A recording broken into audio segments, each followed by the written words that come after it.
Hi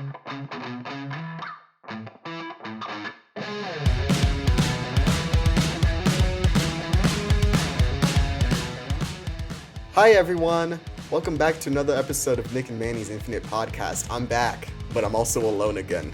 This is going to be a thing for last episode and this episode. Since Nick was talking about Bond, and I could not care less about Bond or football. Nick, you know I love you, man. I'm just saying these things. I also got tasked with talking about Taylor Swift, and with me, I have an esteemed panel of guests. First off, you know her. You love her. She's been here 3 times already. And this is her 4th. Kat, welcome back to the show. It's my 4th? This is your 4th. Because we did, or maybe this is your 3rd. Because we did I think it's my In 3rd. the Heights, Dear Evan Hansen. Okay, so this is your 3rd. This is my 3rd. It's like, yeah, whoa. This is your 3rd. Oh, now I remember. Because I was going to say if we wanted to have you on for a West Side Story episode, that would have been your 4th. Which we will. No, we don't have time for that this year. We can talk about it after the fact. After the fact, sure, yeah, we'll talk about it when That the and Tick, Tick, DVD Boom. releases. We'll talk about It that. is, yes. I'm very excited about that. Also with me, I have 2 of my good friends that I met through other means on the internet. I have Steph is here with me, my friend Steph, and I have my friend Aimee, and they're both big Taylor Swift fans. Steph and Aimee, say hello to the people. Hi, I'm Hello. Steph. Oh, and I'm Amy. Hi. We'll get it, I promise. Steph and Aimee, they're wonderful people. They love Taylor Swift. We've had conversations about it in the past. I'm just going to say this now. I think I'm going to be verbally attacked a lot in this show. Not really. But Only sometimes if you start the drama. yes, sometimes my takes on Taylor Swift are not widely liked. But I just want to preface this at the beginning. This is not a Taylor Swift hate podcast episode at all. If This it is, you got in the wrong fact, people.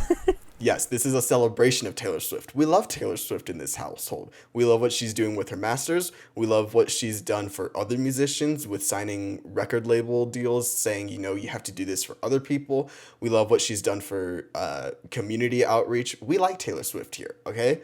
If I don't like her music, that is not a dig on Taylor Swift at all, because I'm sure she's a wonderful, great human being, and I don't want this to just be bashing on Taylor Swift. And that's why I have 3 people that love Taylor Swift and love this album, and it means a lot to them, and I don't want to take anything away from any of that stuff.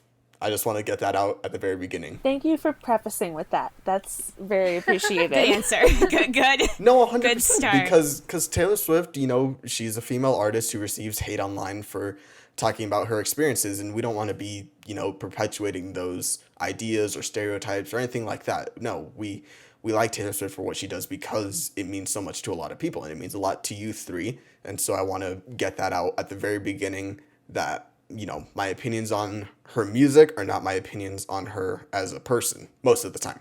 There are a couple of things, but, you know, it's neither here or there for the purposes of this specific episode. Since we're saying all this, quick question, can we swear on your podcast? Yes, you can swear. Okay, well then I would love to say that since we're starting off with this, that, you know, we love Taylor Swift, we appreciate her for what she does. This isn't to like talk down on her or anything. I would like to quote Miss Taylor Swift herself and say, "Fuck the patriarchy." Anyway. Yes. We love it on a But- keychain. I ordered that keychain. Except not his keychain. She dropped that for merch and I ordered it. I couldn't help myself. Oh my. Okay, I've made a mission because I literally just went to Disneyland. I've made it a goal. I can't look at her website right now because I'm like, I will spend too much money. So I'm like waiting until it's closer to Christmas time. Totally get that. This has been her biggest merch time, I think, probably ever, and it's been the best merch that she's ever released. It's been really, really good. Well, also to go off what Manny says, I feel like a lot of people that perpetuate or continue those ideals of her aren't the people who really listen and like actually do their research. They kind of just go off of like the first glances of what she's in the media for, because I feel like anybody who actually takes the time to listen to her work, whether or not you like it, it's like you see that she's really not these ideas people have of her. So that's why you have us to be like, actually, we've listened to this interview, or we've listened to these songs, and like whether or not you like her, you have our voices to say, like, as people who have been watching her for years and following her for years, we can say the contrary to some of those misinterpretations. Yeah. 100%. I just wanted to get that known at the very beginning, because a male talking about Taylor Swift can only go one of two ways. Either you say something good and positive, or you're Brian. Anyway. And we all know last night was a prime example of what happens to Brian when he talks out of line. Yes, if you don't know Wanger's episode with Eric Striffler, it's a great episode. Go listen to them. They're great people.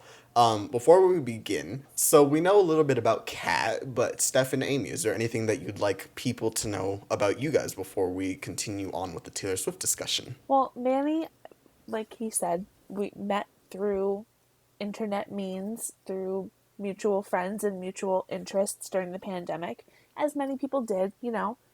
And then for Taylor Swift, I've been a big fan of her since 2007, I want to say. I think her first release of Fearless is the first time that I listened to an album all the way through right when it launched, and it's just become a tradition for me ever since. Awesome. We love to see it. Aimee, let's hear about like your connection to Taylor Swift. This might ruffle a few feathers, but I did not start out as a Taylor Swift fan. And without, launching into a whole discussion about like internalized misogyny and all of that good stuff.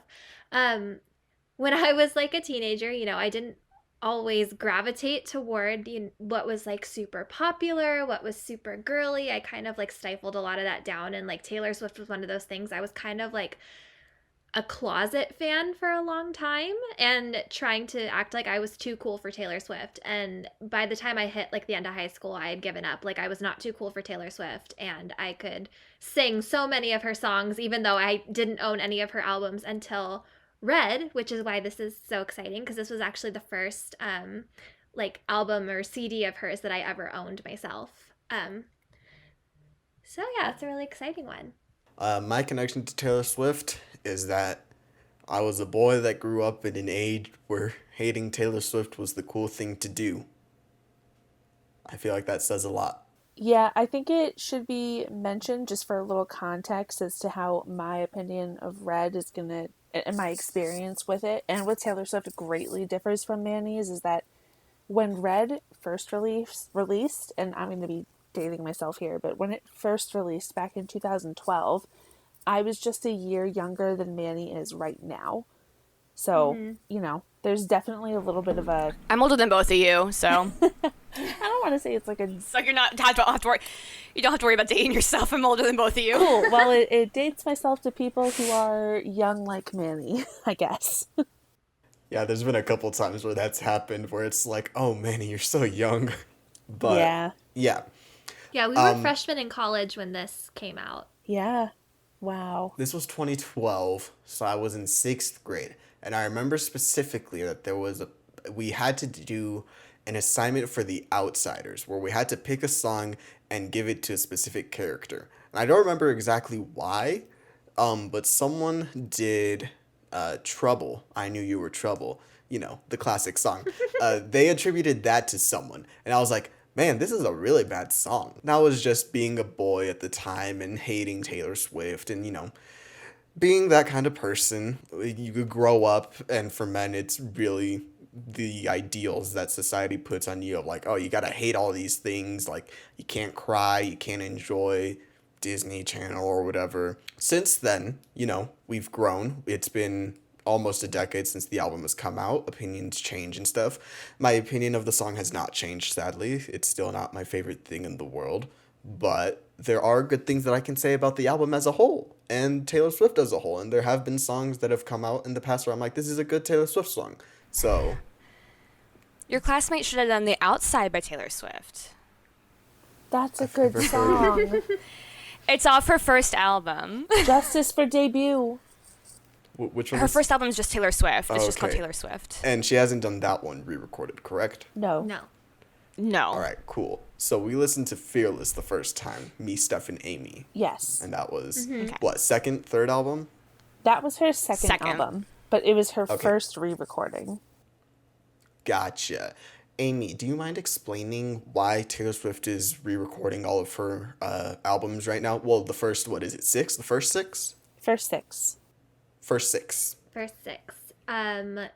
Just in a nutshell, she does not own the rights to her own music for the first 6 albums. So she is re-recording them so that she owns all of the songs, all the masters, making sure that she owns her own intellectual property at this point. Is that good? Yeah, no, that's Okay. great. It's a great explanation because a lot of people are seeing the re-releases and sort of assuming like, oh, she's just re-releasing her music to get more money. Which, I Well, mean, she's you're also good. giving us the opportunity as well to kind of listen to what she had intended the albums to be originally. I mean, if we look at Red when it came out in 2012 and Red that was just released, this new version has 30 tracks on it, and one of the best songs on the album, in my opinion, and probably a lot of other people's opinions, has like this extended 10-minute long version.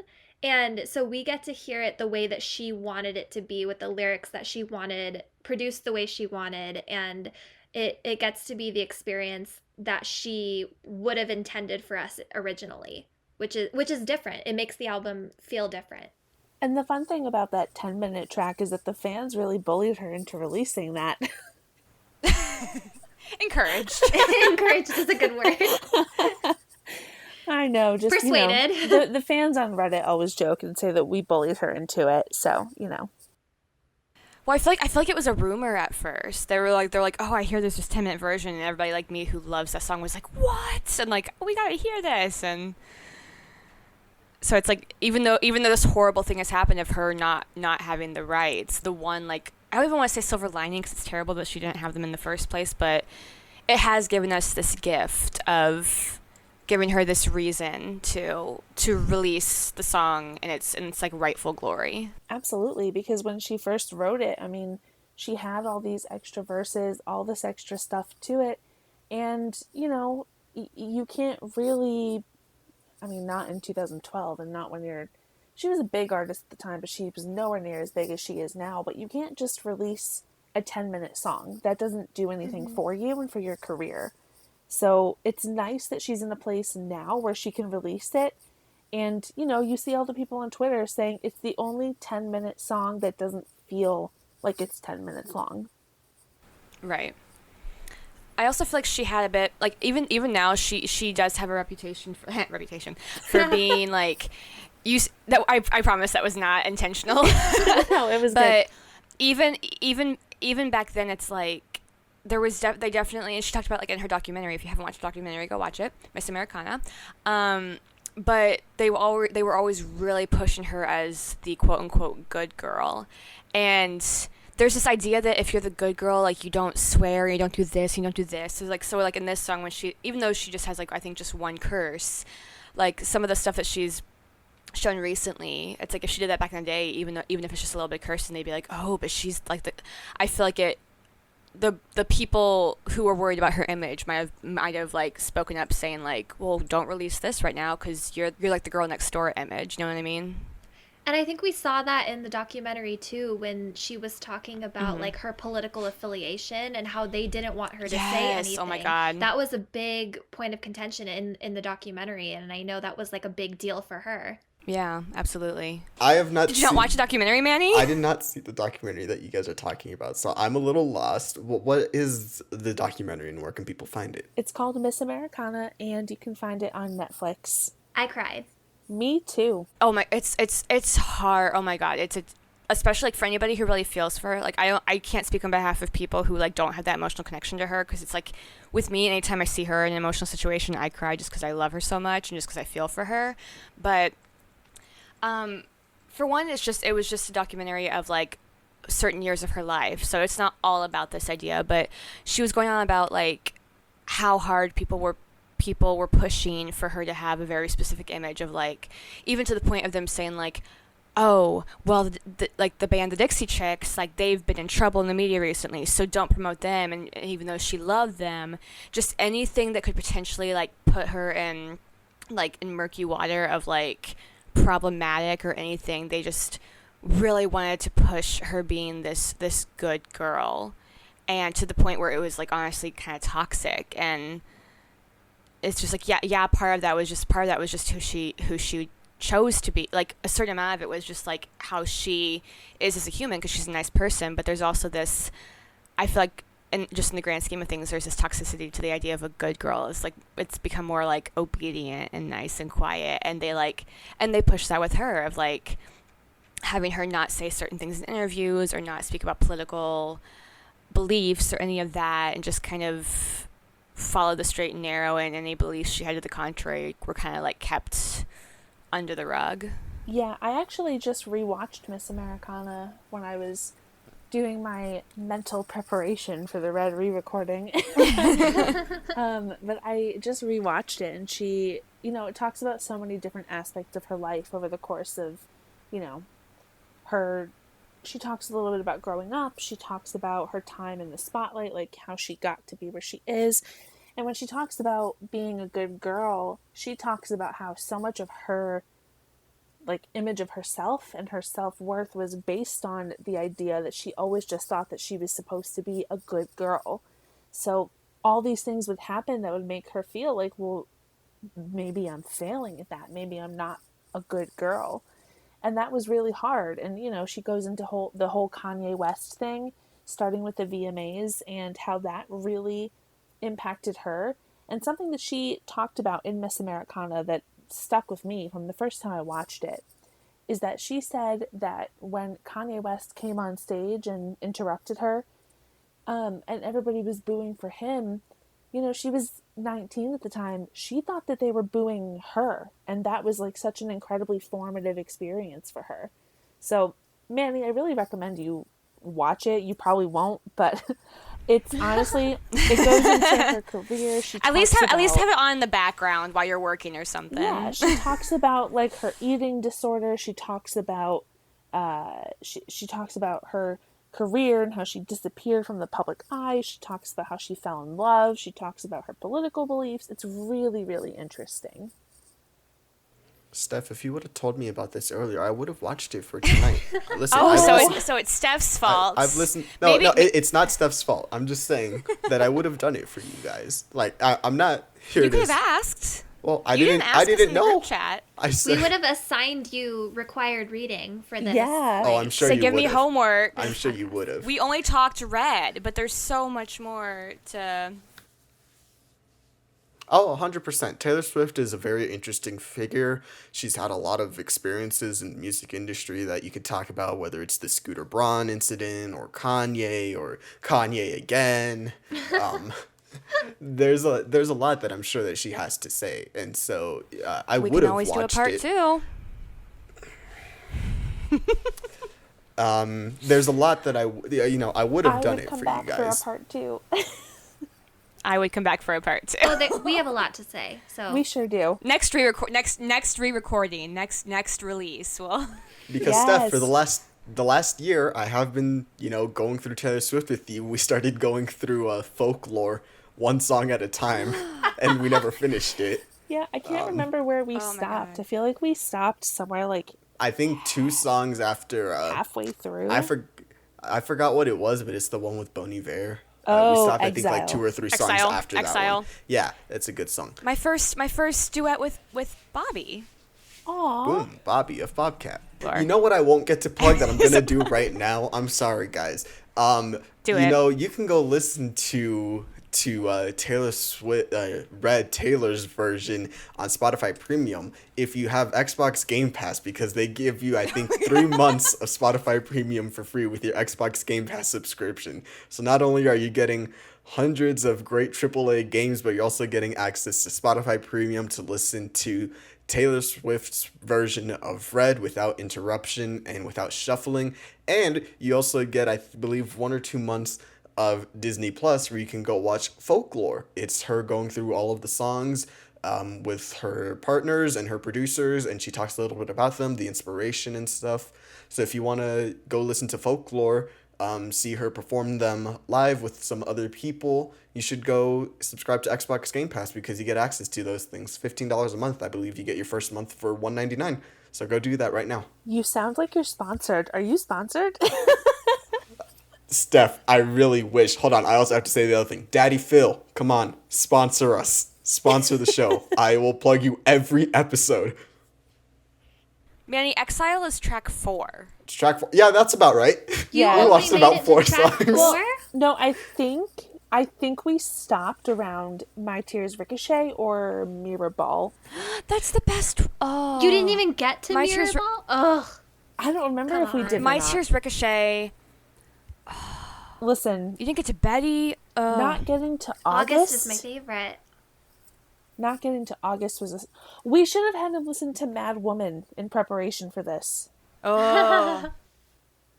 Well, also, My Tears Ricochet, I'm pretty sure, is about, like, Scott Borchetta. Yeah, So- I think that is, and then Mad Woman too is about. Okay, we definitely Scooter, have to right? have a part 2 just so you can come back. Yeah. Might be about both of them. I'm honestly not sure. Like, Guys, we got But to My probably about, Tears like- Ricochet. Oh, no, wait, we probably got after that. I'm just going back to the Disney Plus, and it stops at My Tears Ricochet. So I think we got a little bit after that. Ew, is that the Goblin guy? Anyways, The Goblin guy. What? Who's the goblin guy? what are you talking what's the producer? He did the last Lord album. He has his own band, too. Jack He's done- Antonoff? Jack Antonoff? Yeah, Jack Antonoff, that guy. Don't you you Goblin dare guy. talk down on the king. That He's is like best Jack Antonoff. friends. Have you listened to Bleachers? Bleachers is See, incredible. I knew it would happen at some point. He produced a great Lord album, and then he produced a so-so Lord album. So I have a vendetta against him Listen. for ruining Lord. Go listen to his most recent Bleachers album. It's so good. He has a It's collab so with Bruce good. Springsteen. Also, It's incredible. Bruce Springsteen is overrated. Manny, also, Excuse me. if you just see if you see Jack Antonoff perform August, it's the most like euphoric moment. Like, it's the purest joy, and you cannot like not enjoy him playing August. I It's agree. just, So yeah, joy is a good word. It's joyful. this is confirming that we will have a part 2 because we're learning there's so much research he has yet to do, and this one will mostly be about Red, but Yeah. don't call him a goblin. Yeah, don't. We love him. We stan him. Yeah, I loved Bleachers for a long time before I even knew that's like who he was and his, involvement with Taylor and her music and all of that. So I have a very deep emotional connection. I listened to so many of his musical projects before I knew who he was. He's everywhere. If he's in her inner circle, that's what if he's in her inner circle after all the shit that she's been through, then that's all I care about. Agreed. He helped write Getaway Car. He helped I write love Getaway that Car. song. So Same. I'm not saying that he's not talented. I just made a comment. goblin. I You just made a called him- comment that he's a goblin. I did indeed call him a goblin. I will not back down from acknowledging the words that I said. I did say that he was a goblin. Okay. We do not accept that. But I have not done a deep dive on Jack Antonoff. Okay, I know a couple songs that he's done, and I know that he produces a lot of music for Taylor Swift and Lorde, and that's where my understanding and knowledge of him goes. I just didn't like the last Lorde album, so Have I you have ever a heard of vendetta the against band him. Fun? Yes, he was I said that he was the drummer of Fun. Oh, I didn't hear you say that. My bad. Yes. Also, relating it back to Taylor, he has this really beautiful quote about her where it's like, I can't remember the exact quote, but it's like people who are as good as her usually don't work this hard or something. And she's like, or like she works harder than anybody I know, and people that are as good as her usually don't work that hard. So he's just like constantly praising her and posts about his like admiration for her anytime she makes something. And when she had her like amazing like album of the year speech about how people are going to try to take credit for her accomplishments, apparently he was like crying in the background. So yeah, we appreciate him in this household. Last thing on Jack Antonoff, like, him giving her praise is completely understandable because she released 2 albums during quarantine, so good for Taylor. She was busy. Yeah, good for her. She's a hardworking woman. And She's done a lot. folklore is amazing. She technically released more than the 2 if you count the fact that she also during quarantine released the Folklore Long Pond sessions. She released Fearless. So she's done so much over the course of the pandemic, way more than a lot of other artists have. And she's been keeping her fan base fed. Like, truly, she has given so much. And it was so appreciated. This was a very hard time, like, collectively, that we've all been through since March of last year. And when an artist that you love is continually putting out content, it's exciting and it helps you get through some of this really rough stuff that's going on in the world. Not only that, but Folklore was so cool because it felt so different from the last couple of albums that she did, and really like all of her albums. It was a very different experience, and the fact that like Evermore was kind of the sister album that went along with it and came out so soon after that one, that was a very, it felt like a very different experience. And that, like, honestly, Folklore is probably my favorite Taylor Same. album.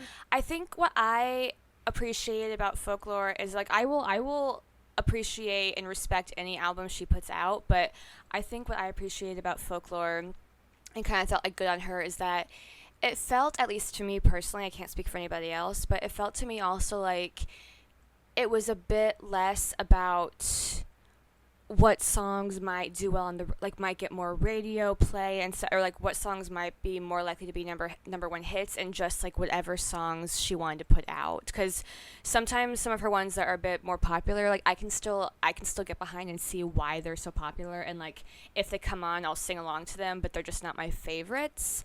But with Folklore, it felt like it was all just like her being like, this is what I'm writing, this is what I want to put out. It wasn't as much like this is the catchy one or whatever, like, you know what I mean. It was just all just whatever she was feeling, and it was a bit more like melancholy and stuff, but it was so well written that, and I feel like that's one of the reasons that's of all her albums, that's currently my favorite.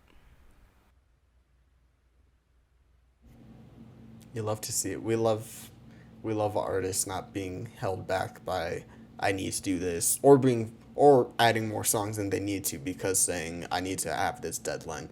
That one of, probably my favorite album of the year that I was talking with Gabe about was Silk Sonic, and it was 9 tracks, and people were upset that it was 9 tracks, and I'm like, but they're releasing what they want to release, so let them do it. I believe in creators releasing what they want to create. Even if you don't like it, they should have the power to do that, and I'm glad that Folklore seems to have done that. It's the moment that everyone's been rating. Everyone's Rating been five rating stars for. for. Actually, before we talk about Red, I'm sorry, guys. I keep doing this to you guys. I just want to get a couple things out of the way regarding Taylor and her music before we go specifically into Red. So, while listening to the album, one of the things that I realized, or not realized, but, one of the things that became even more apparent to me is that I feel like for Taylor's music, you have to have an invested interest in, I don't want to say like her life, but similar experiences. Is that correct? I think it makes the experience of listening to her albums more fun if you're in the know versus if you're just listening to it. I would agree, but I don't think it's necessary. I think you can No. still appreciate it for what it is. I feel like, well, regardless of whether or not you like intentionally go with the hope to like enjoy her music, I also feel like she's somebody who's very, very talented, and like in the sense that she has a really good talent for, regardless, writing catchy songs. So like either way, whether or not you want them to, some of them will get stuck in your head. Like the ones that I'm not as in love with, I will still find myself singing just because she has a way to write hooks that get stuck in your head. I feel like she writes really interesting songs, and sometimes the ones that are more popular end up being a bit more of like the repetitive ones, but I don't think that interest is necessary. I think it was, maybe, I don't remember if it was Aimee or Steph, but like it can make it more fun when you listen to the whole thing, but I don't think it's necessary for her music. Yeah, I don't think it's necessary, but I think you get way more out of it. Because me, as someone who doesn't know Taylor's experiences, and I don't want to, say her love life, but specific people in her life that she writes about, I feel like that's a fair way of saying, I don't want to say like love life, but, Maybe just life in specific people general, that because she might. she kind of Yes, writes about life in general. She writes about everything. 100%. She writes about movies she's everything. seen. So, Like it's not always personal yeah, experience. contrary to popular belief, she writes about everything. 100%. And I didn't want to say, like her love life, but people, places, things that she's experienced or had experiences with. I feel like I lose out on a lot of that stuff, and with the song specifically because I don't know the full story behind it. So that's one of the things that while listening to the album, I was like, it sounds like it's made for someone in specific or something in specific or for people in specific like you guys because we'll get into it later, but there are a lot of experiences that you say like this album meant a lot to me because of this reason in my life or with other people and stuff. So I feel like that might be something that I miss out on. Maybe I'll say I do think, just again, I'm only speaking from my own personal experience. For one, I am somebody who has always very much had their heart in their sleeve. So whether or not it's been my personal, like I didn't like date a lot when I was younger, but just anytime she expressed intense emotion, that really connected to me. Also, I think maybe what you were saying before about like, I think sometimes it helps to be either curious about the inspiration or either whether or not you already know who the song is about, or like I think sometimes that's fun because partially because she's somebody who loves giving clues and like and loves having very specific lyrics. It might make it more of an entertaining experience and leave you and get you more engrossed if you're either curious about the inspiration or if you already know it or something like that, where you're seeing the picture in your head. Which some people do, and some people are just like, yeah, it's a song, whatever. Like, some people listen more for the music than lyrics or whatever. I personally am somebody who is always drawn towards the lyrics. So I'm somebody who really, really relates to whether or not it's my own personal experience, I really, really relate to songs that have the really emotional, honest storytelling lyrics. So that's one of the reasons that I love her so much. Maybe, and I'm sure that, like, and maybe part of it is that I'm a cis woman. I can't speak on behalf of anybody else. I just know that from my personal experiences as somebody who happens to be very open with their emotions, maybe that's something that connects me more to her. But yeah, I don't know. I can't speak on behalf of anybody else, but I know those are some of the reasons that I gravitate towards her. I think also that she's just a really gifted songwriter. Like, it's especially if you follow like all of her albums and all of her songs, you will eventually like hear callbacks to certain songs and certain lyrics and certain situations in her life. And like one of my favorite examples is from the Lover album, and she says in the song Daylight, I used to think love would be burning red, but it's golden. And that's like calling back to Red when she said loving you was red. Like that's what that whole callback was. And it was like a few albums later when she's like, I'm in this new relationship and it's not red, it's golden. And you just have these little moments where you hear her reflecting on these other periods of her life that she's already shared with you, and it's just a cool connection to be able to make when you've like followed her for that long and see kind of that growth. Well, we've run with her, then, so like yeah, exactly. You can also see that growth in yourself, and then like for me, when I was first listening to her music, like I couldn't really relate to a lot of the relationship drama. Like I hadn't really been in many relationships, and that didn't really speak to me as much as like going back and listening to it now with my different life experience that I have and being like, oh my gosh, yes, like I can relate to that. Like that's the same thing that happened to me. And that's why I think too, like going back and listening to especially like Red, which has so many like reflection songs and breakup songs and like songs about being sad, it's like I find that I can relate to those more now than I could the first time I listened to it. Yeah, I do also think that it's important to note that you don't just have to have like a vested interest in herself and her love life to really connect to her music, because I will say that even though I've been a big fan of her since like 2007, I mean, until I want to say the 1989 era, that was the first time that I really started caring about what she was writing her songs about.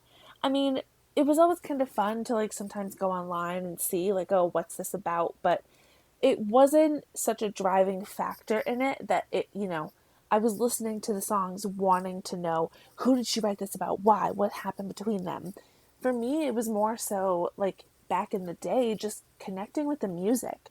and relating to the things that she was writing about, because she's only a few years older than me. So I was having a lot of the same life experiences as her in terms of like the relationships and stuff that she wrote about kind of at the same time. So I don't necessarily feel that it's, again, as we said, it doesn't have to just be caring about who she's writing the songs about, because when I first connected with Red in 2012, I didn't care that All Too Well was about Jake Gyllenhaal. I really didn't. And I didn't overanalyze, allegedly. Allegedly. We didn't sign an NDA. We can talk about it. For legal reasons, we must say allegedly. Allegedly. Well, we didn't sign any contract. But no, I didn't care about that back then. And it's still fun to talk about and speculate about now. But back when I first connected to Red, I connected to that album because I was feeling a lot of those things. I went through a couple different relationships at that time that really lined up with some of the stuff she wrote about.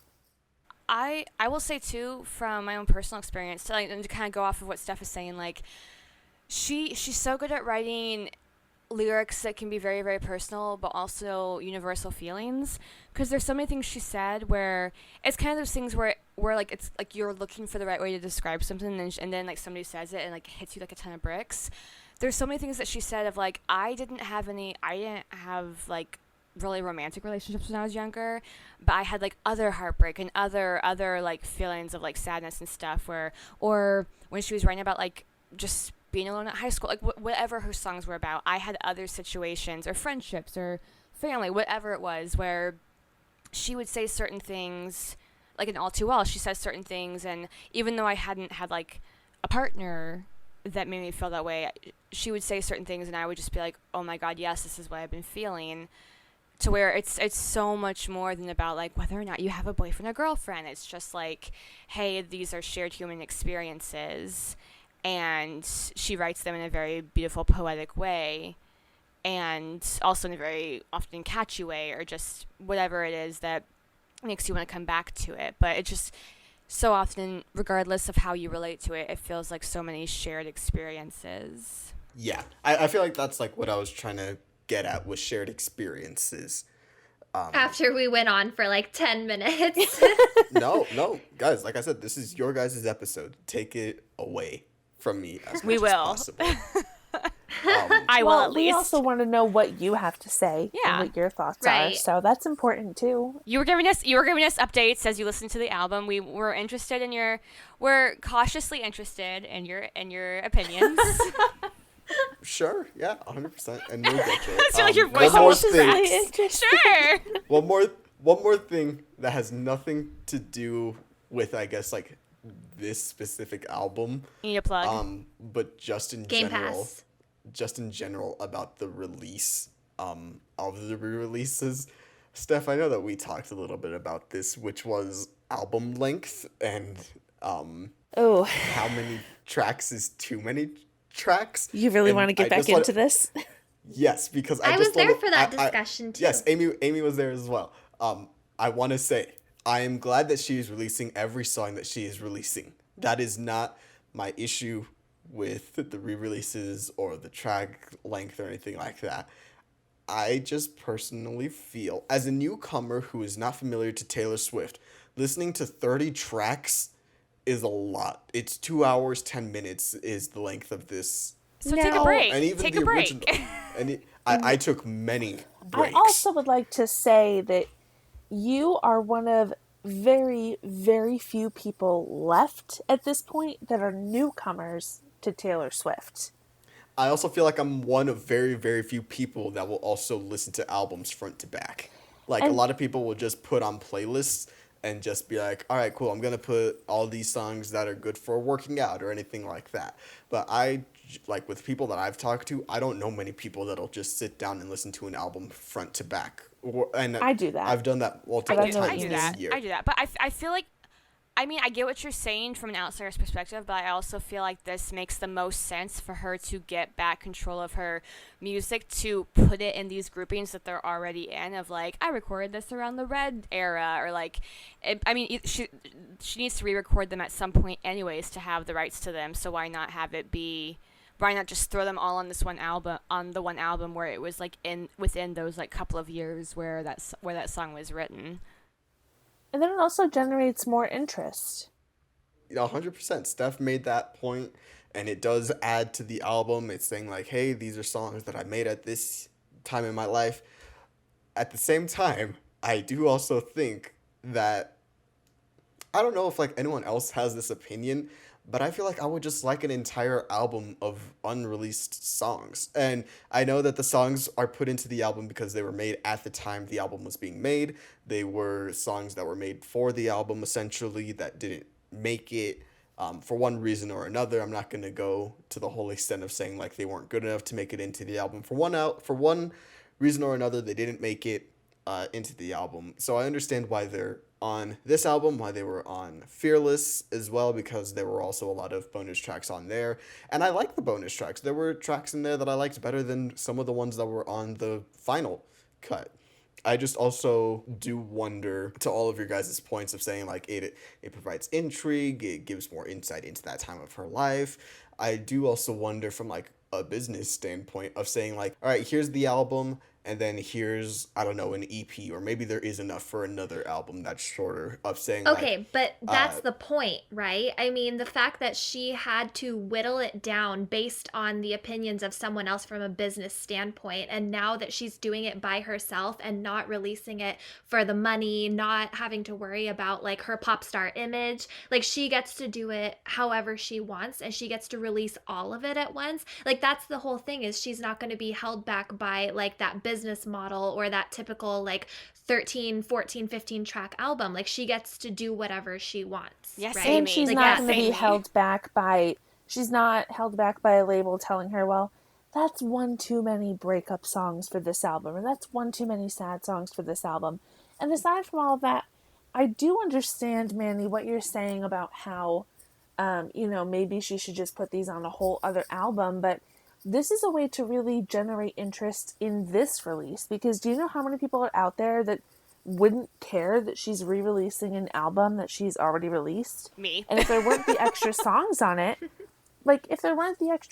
there's so many people that wouldn't bother to pick up the new album or listen to it. So, And what if it was like also a statement, right? Like if she was really irritated by the people that told her no, what if she did it as an FU kind of thing to those people, saying, look how successful this is, and I gave them all the tracks you said couldn't be on there. I also Like there's a lot of reasons she could have done I also it. think it makes sense to put it in these groupings, because she said before she kind of like writes, or like she'll kind of like release stuff within like every 2 years of her life or what have you. And so I think it makes sense to have it in these groupings, because you can kind of see I can even see the difference between the songs that she released from the vault for Fearless and the songs that she released from the vault for Red, that you can see the passage of time like in her writing. So I think it makes sense. It might honestly feel a little, I don't know if stilted is the right word, but if she just had a album of all her unreleased songs, it might feel a little bit less cohesive if it went from like, here's these songs I wrote when I was 15, here's these songs I wrote when I was 25. So I think, also considering that there's so many people, myself included, who are happy to listen to it all the way through, and if people don't listen to it all the way through, then they can just like take breaks or whatever. To me, it makes the most sense to do it the way that she did it. I can understand, like you said, Manny, from the outsider's perspective, that it's a lot of music to take in at once. But like you said, you can always just like pause it and take a break. I feel like the way she did it makes the most sense. Completely fair points. I just wanted to bring up the conversation. We're not yelling at you, Manny. You got no, 100%. I know. Last guys, time we had this conversation, I was also hungover, so I was like really irritated. yeah, so for anybody listening, this is a conversation that Manny, Amy, and I had. I can't remember if our friend Gabe was there or not, but either way. He was. Either way, like, this was a very in-depth conversation that we had, and Amy and I essentially read Manny the Riot Act, told him why he's wrong, and it was a fun time, so... yeah. 100%. And guys, we're still here. Like, it is what it is. Safe space, I safe have space, disagreements. safe space. You guys wanted my opinion. I'm providing my opinion. You sound like I scared. said, I'm glad that she's releasing. Listen, I do get scared when talking about Taylor Swift, okay? But I just wanted to, make sure we're just differing of opinions. I understand your guys' opinion. I feel like you guys understand my opinion, and just it's a difference in the way that we view things, and that's perfectly fine. But we all have love and respect for each other, so even when it seems like we get a bit intense, like none of us are attacking each other. Exactly. We're all still friends. Yes. We had this conversation and we're all still friends. Yes, so absolutely. It's No. good. 100%. And there's been worse conversations that we've had. Oh, there's been much worse. Here's the thing, like, we get really heated sometimes, and we get really, like, things get a little loud and a little tense, but it never And changes. passionate. Very, very passionate. Also, I feel like, I don't know if it's just for me, I feel like I've maybe calmed down a little bit on the subject, but I'm so used, for so many years, I felt like I had to constantly defend my love for Taylor Swift. So sometimes that might come out. Sometimes that might come out now when I'm talking about it, even though I know that Manny's never, like, attacking. For so long, I would just be very, very quiet about my love for her because everybody had I'd casually be like, oh, you know, I'm a big fan of Taylor Swift, and it felt like people were basically like, oh, let me tell you all the reasons I hate her. So maybe part of our intensity and our passion when we speak about it is just coming from that reflex to be like, I know you hate her, but let me say my point, okay? So like, even though now some people have finally dialed back on the issue and like, okay, I'm neither here nor there on her, but I'm not gonna like bash her, I still feel like part of me has that thing of like, okay, but it's been years of me just being used to everybody saying she's this and this and this. So when I'm saying good things about her, I feel like I also have that passion of like, I had like 10 years of people telling me why I was wrong. So like so now I totally agree with I that. was right the whole time. You don't have to like her. I'm not saying you have to love all of her music, but there's certain things that you can't deny, and just listen to me and like don't like yell at me for being a fan of her music. Yeah, I totally relate to that. And this kind of like goes back to what I said about like my introduction to Taylor Swift and how I was like a closet fan for a long time, and like, you know, like I spent so much time not only like defending her, but like also defending myself, standing up for myself and being like, it's okay to, it took me a long time to come to terms with the fact that it's okay to like certain things, especially like basic things or really like feminine things, because most of the time when I said I liked those things, like people would make fun of me. They would tease me. And there were a lot of years that I spent getting teased for liking a lot of different things. And Taylor was one of them. And so, yeah, I think the topic makes me kind of defensive because I ended up having to explain and like I felt the need to justify why I liked it or something like that. There's just a lot of, I think, Same. negative like energy from the past. And also it's Same just like here. so many of us, again, I can't speak for anybody else's experience, but I feel like I personally am somebody who still has to get over, just in general, the idea of like over explaining myself. So if I'm already like that in general, especially on a subject like this where plenty of people are so sick of hearing of her, and it's a certain thing where I'm like, fair enough. She like at least for a certain time she was all over the place, and most people that I was around didn't want to hear her. So like, I get people's frustrations, but I also don't want to feel like I'm getting like the death stare every time I mention, like back when I was like, oh, I like that song. Like, I like the song that's been on the radio 27,000 times. It makes me happy. Like, don't give me the death stare because I happen to like the thing that's overplayed. Like, just those kind of things of like feeling like kind of you had to hide the thing that just made you happy. I'm like, I'm sorry you don't like it. I'm sorry that you're sick of it, but also it makes me happy, so can you not make me feel like crap about this? A lot of that really came from people not liking her because she was so popular, which is such a stupid thing that as a society, we collectively need to stop doing that. We need to stop shaming people for liking things that are popular when the reason that they're popular is because people like them. Like, people like them because they're good. Yeah. So we And as a society need to stop that. Let people like what they like. Right. And like, how are you expected to respond to that? Like, if you say, I really like Taylor Swift, and somebody says her music's not even that good, like, am I supposed to be like, oh yeah, you're right, my bad? Or am I supposed to agree with you? Like, are you trying to convince me that your taste in music is better? Like, I don't understand like how I'm supposed to take, or like what I'm supposed to say to You don't that, always want to debate when you just like, you happen to mention that like It's like, I'm sorry that my favorite artist is somebody who people have an issue, like, people are tired of hearing about. Like, I'm not trying to debate you on this. I'm not trying to shove it in your face. I'm just casually mentioning that I like her, and it was at a time where everybody was sick of her, whether it was like, oh, she's overplayed, or oh, she's not country, or oh, her love life. But it's like, some of those things also, it's like, it's the same for any other artist. The media just chose to, I love it too, like, she wasn't trying to be in everybody's faces. She was doing her own work, and some of it was just that media chose to overexpose her.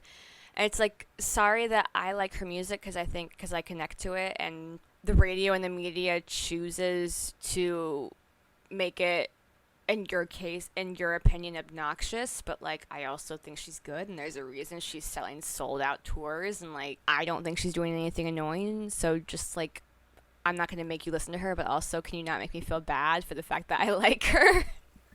I have gotten much better about that. The me of the past very much used to be the person who, as I've said already a few times, I've been a big fan of Taylor Swift now since 2007. That's 14 years ago. That's a long time. But the me of the past, when people would say like, oh, she's so annoying, or oh, her music sucks, I would just be like, oh, okay, and I would just kind of shut up about it. The me of today, I say this to Manny all the time because he loves to insult things that I love. Jokingly. Allegedly, it's a joke. But I tell him, like, let people like what they like. So the me of today is much more likely to stand up for the things that I like Taylor Swift. So if somebody now says to me her music sucks, I'm like, well, clearly it doesn't if she's one of the biggest selling artists of all time. And also, that's subjective. You might think her music sucks, but that doesn't mean that it objectively sucks. That's your opinion. My opinion is I think her music is great. Yeah. Oh, I was so scared to have my own opinions when I was younger. I was just kind of like, yeah, okay. Oh, Like, anytime anybody said something, I was just kind of like, yeah, okay, that makes sense. But I was also a very different person when I was younger. Same. I thought I was straight when I was younger, so clearly things have changed.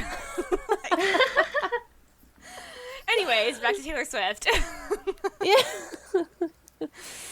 But, yeah, Manny. Manny, are you still there? Yes, I'm still here. No, I'm listening. I'm taking it all in. And Steph, to your point, like, I will jokingly, say like, oh, how could you like this? It's so bad. Like, specifically with Grey's Anatomy, that's the one thing where like, that was the one where I was like, okay, I've gone too far. Let me just scale back. Yeah, I got really mad at you. I don't know if you could tell. I could tell by the text message, yeah. I was DMing Amy, and I was like, I'm so frustrated. Oh my gosh, segue back into Taylor. One of White Taylor's Horse, cats. Also White Horse was on an episode of Grey's Anatomy. It was on an episode of Grey's Anatomy. And she was a cat what you were named saying. Meredith Grey. Meredith, yeah. Specifically After Dr. Meredith Grey from Grey's Anatomy. Uh-huh. Yeah, no, 100%. And like, we've said it on the show multiple times when we had Kat on to talk about Dear Evan Hansen. We said, enjoy the things you enjoy and then move on from the things that you don't. So that's what, we've been trying to get across for me personally, like the last year. Like, I will go to bat to someone on why I don't like something, but then I'll say, but I'm glad you enjoy it. Enjoy the things you do, and then just move on. You have your fun. You have your fun on Discord, and then you're like, "Sorry, Kat." Oh, Kat, did you see the screenshot of us saying "Sorry, Kat"? It's so many times. I saved it because you were like, yes, apologizing to me, and I was like, I'm saving this for later. It's great, but yeah, like specifically in music, especially with me personally, I'm like, it's not for me. And that's, how I would talk about a lot of music that's on the radio right now. Imagine Dragons. It's not for me. I can go in to tell you, like, why it's not for me, but I never try to make it a personal thing of you're a bad person or you're a child if you do, like, all this stuff. Like, my Spotify top songs of, like, last year were High School Musical, the series. Like, I am not one to talk. I will just... Yeah, exactly. I will just listen to whatever. But I guess like this is a good point to start talking about the album itself and my thoughts on it. Here we Wasn't go. a fan, but I didn't hate any of the songs. Okay, there wasn't a song that I said, yeah, this is bad. I just felt, for me personally, was not something that I would put on willingly, except for a couple of tracks. Okay, well, what was the peak and the pit of the album in your opinion? Like, what was your least hated track and most hated track? Track that I enjoyed. The Last Time. I enjoyed that track. Underrated. was Very so underrated good. song. Good one. So underrated. Was it Begin Again? Is that the... You no, wait, hate it? hold on. That's What? one of my No, hold on. No, Oh hold on, my hold God, on. I was about to riot. Guys. These are songs that I enjoyed. Okay. I'm Okay, still going okay. on with the things that I enjoyed. Wait a second. That was one of my favorite songs from the original album, so I was about to, like, Take it. cry. Same. Okay, Chill go out. ahead. Chill out. I'm chill. These are songs that I enjoyed. I'm calm. It's fine. No, it ahead. was Nothing New with Phoebe Bridgers. You know, Yes. we're on that Phoebe Bridgers. I have so and many questions about that song. And I liked Babe. I think that those are the three highlights for me. Okay. 3 lows for me. Oh, I'm Aimee, I'm nervous. so sorry. Okay, I didn't that's like okay. Message in a Bottle. It's okay. That's okay. I f- I'll accept that. It's like- it's very poppy. It's like I said in the chat. It's like that's the kind where like initially when I heard it, I was like meh, okay, and then like when I'm in the mood to like dance around my room or something, I'll play. Like it's catchy in the sense that suddenly I'm like I wasn't intentionally like learning it, but suddenly I heard it in my head. I feel like it's one of those songs of like the earworm thing of.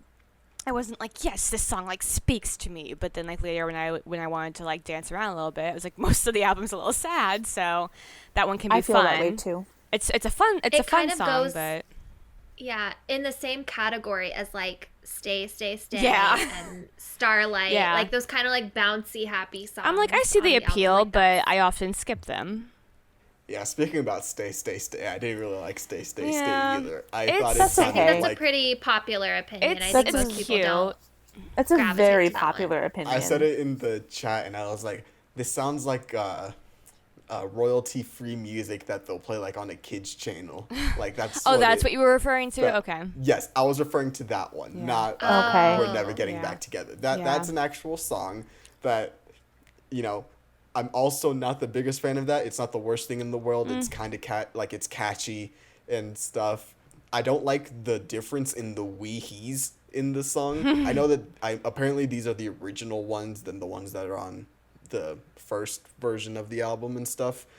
I like that version better. The wee he's? But the wee he's, yes. Wee he's. Listen, you can have, a lot of things, but if something sounds a little bit off, then it'll sound off. And to me, it sounded very high. It's a higher pitch. Okay. Have you guys ever listened That's to... a popular to- opinion. That's everybody is saying that.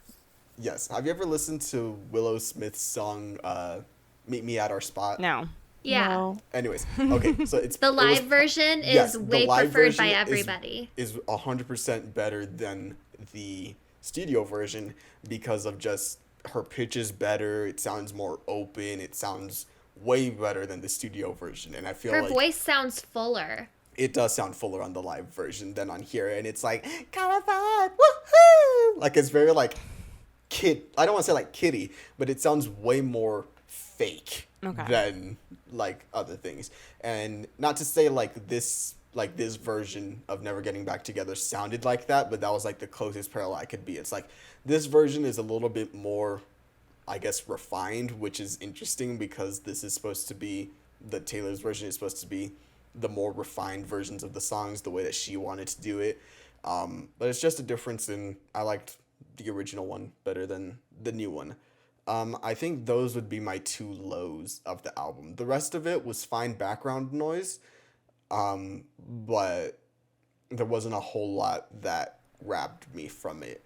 All right. I mean, I'm not like personally wounded by anything you said, so like Same, that's good. because your 2 lows, I mean, Stay, Stay, Stay is cutesy, but it's never been anywhere close to a favorite. And then for We Are Never Ever Getting Back Together, the weehies, as you say, that's been kind of a point of contention with a lot of fans since the re-recording honestly, dropped. I kind of agree with you. I liked the previous. And I clearly I haven't listened close enough on that song to even notice. So clearly, I'm not like one to speak on this. I will say the weehees sounded better when I was listening, surprisingly, in my car. Huh. Like it sounded Oh, better. interesting. Yeah, it sounded better on my car stereo as opposed to listening through my AirPods. Interesting. Yeah, Yeah. those would be the two. There was another thing that I wanted to mention. You're doing great, Let me sweetie. see if I can find it. But there was a song where there was a specific point that reminded me of 1985 by, is it Bowling for Soup? Oh, you said it we're was talking about Starlight. Starlight, yeah. Yeah, Bowling for Soup, the song 1990, Bruce Springsteen, Madonna, way before. Yeah, that song. They do these woo-hoo-hoos. Yes, we're going from wee-hees to woo-hoo-hoos. So they do some woo-hoo-hoos throughout the song. And listening to Starlight, they sounded very similar. So when I heard them for the first time, I was like, oh my god, I can only think about 1985 right now. I can't even think about the song that I'm listening to, which is Starlight. Which also I wasn't the biggest fan of, but that's neither here or there. See, I love Starlight. It didn't used to be one of my favorites, but over the years, it's really grown to be a song that I enjoy a lot. It's a really sweet song about, what are their names? Ethel Kennedy. Yeah. I just know it's for Kennedys. Ethel. So, like, Connor Kennedy's grandparents? Right. What was... I don't know the guy's name. Oh, God. Going to can look it Google. up. Ethel Kennedy, Ethel... Bobby. Oh, yeah, Ethel and Bobby. I'm Bobby. Bobby on the board. Yeah, okay. So, like, Bobby Who's and the Ethel. lyrics? I'm at Bobby on the boardwalk, summer of... We're fake fans. It was literally in the lyrics. Yeah. Wait, am I singing... Did you say fake fans? Am I singing the wrong lyrics? No. I'm saying we're fake fans because we couldn't remember his name. Oh. Literally in the lyrics. Okay, well, also, Like, like... the first line of the song. I will say that's one of the ones also where it's like... There's certain ones where I can appreciate the story, and I can appreciate like with Stay Stay Stay. I'm like, oh, she had this really sweet time with this boyfriend, and it's like, or like I'm pretty sure that one was Connor Kennedy, but like certain songs I'm like, oh, I appreciate the story, and like, and it sucks that some of the ones I'm not so keen on are the happier ones, and I'm like, I can appreciate that she was happy at the time, but also just like the lyrics themselves, I'm like, meh. Like, I mean, I don't think there's any... Is it because we're unhappy and can't relate? Is this a reflection on us? I don't know. I mean, like... Should I be concerned? I mean, that's something that, like... Possibly. I think my cousin pointed out to me at one point when I was like, I don't listen to that much sad music, and she showed me my whole playlist, and I was like, oh. So, like... Well, no, because I love Holy Ground. Oh, That's Holy one of my Ground. favorites. So it's just something about, like... Something about certain storytelling that she does. Like, if...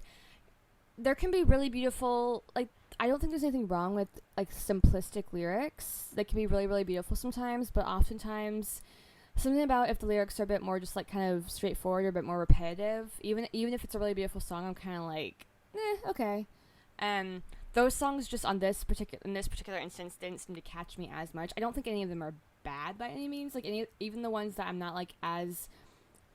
The ones I usually skip, like, Never Getting Back Together, like, I can still see...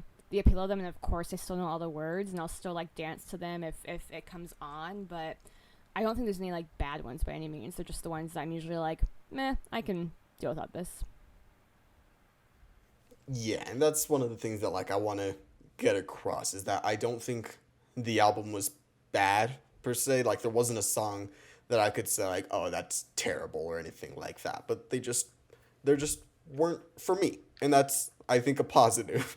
To say is that like there wasn't anything that made me say like yeah, this is really bad or anything like that. It was fine.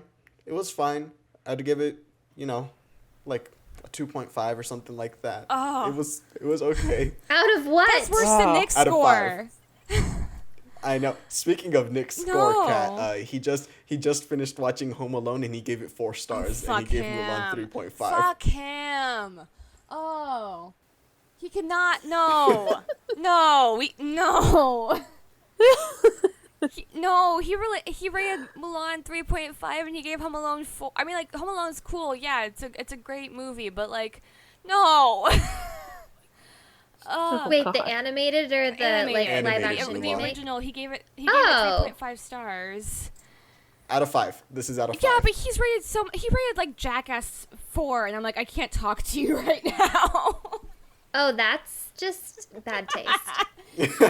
I would agree with that. Okay, if anything, I would at least put Mulan and Home Alone at the same rating. Like, oh god, okay. Anyways, this is not about those. I will talk to him later.